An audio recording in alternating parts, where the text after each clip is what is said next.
કારણ કે તમારે અને મારે કાંઈક મેળવવું છે પણ ગુમાવવું નથી, એમ નામ મળે નહીં. 92 લાખ માળવાનો ધણી ભરથરી છે ને, જોજો વિચાર કરજો કે પિંગળાનો એક ઇતિહાસ એવો છે કે અશ્વપાળ પાસે રાતે ગઈ હતી અને ભરથરી આ જોઈ ગયો ને આમ થયું ને તેમ થયું ને આવી બધી વાતો છે. એ વાત ખોટી છે એવું મારો દાવો નથી, પણ હું તમને એક વાત કહું કે 92 લાખ માળવાનો ધણી હોય એનું બૈરું આવું જેવું તેવું હોય એવું હોય જ નહીં. પણ આમાં શું છે કે સાચો ઇતિહાસ બધા દબાવી રાખ્યો છે, પાદરી ઉથડક વાતો કરે. આ રામાયણમાં છે ને, રામાયણમાં તે બાપુ કેટલી ઊંધી વાતો ચિતરી નાખી છે. રામાયણ છે કંઈક જુદી ને દુનિયા ઊંધી કરી નાખી છે. એ 92 લાખ માળવાનો ધણી ભરથરી પિંગળા વગર બાપુ એક સેકન્ડ નો રહે કે ઈ પિંગળાને છોડીને બાપુ સાધુ બની ગયો હોય છે. કેમ બન્યો હોય છે વિચાર કરજો. એકવાર ભરથરી બાપુ શિકાર કરવા માટે જાય છે, 2-5 સૈનિકો છે હારે.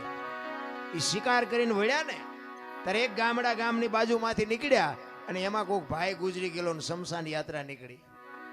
એ શમશાન યાત્રા જાતી હતી ને, વાંહે એક બેન માથા પસાડતી જાતી, વાળ તોડતી જાતી. એટલે ભરથરીને એમ થયું, એના સૈનિકોને પૂછે છે કે આ શમશાનમાં બેન બૈરા કોઈ દી ન જાય પણ આ બેન કેમ હાલી જાય છે? વાંહે એનો આ ગુજરી ગયો એનો ભાઈ છે, એનો ઘરવાળો હશે, એનો દીકરો હશે, શું હશે? એ કે આપણે આ પાકું કરવું છે.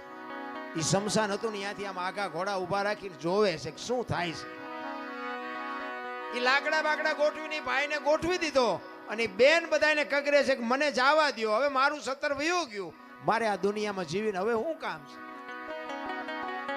એટલે કોઈ છોડતા નથી ને પછી બેન ને બાપુ સત ચડ્યું ને, એ જણના હાથમાંથી ચોંટ મારી નીકળી જાય, હળગતી અગ્નિમાં બાપુ એ દીકરી વહી ગઈ અને ભાડ ભાડ ભાડ ભાડ મંડી હળગવા.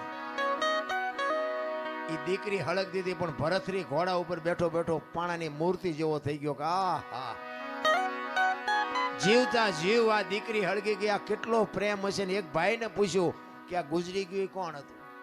એ કે બેન જે હળગી ગયા ને એના ઘરવાળા હતા. ભરથરીને વિચાર થાય કે આહા, પતિ પત્નીનો કેટલો પ્રેમ, જીવતા પોતાનું દેહનું બલિદાન કરવું, આ કેવડી મોટી વાત.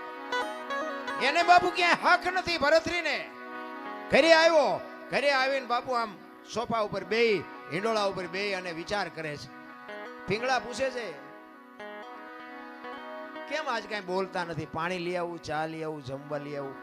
એ કે પિંગળા આજ મેં એક સપનું એવું જોયું ને, એક ચિત્ર એવું જોયું કે મારું મગજ હજી કામ નથી કરતું. પિંગળા કહે છે કે એવું શું?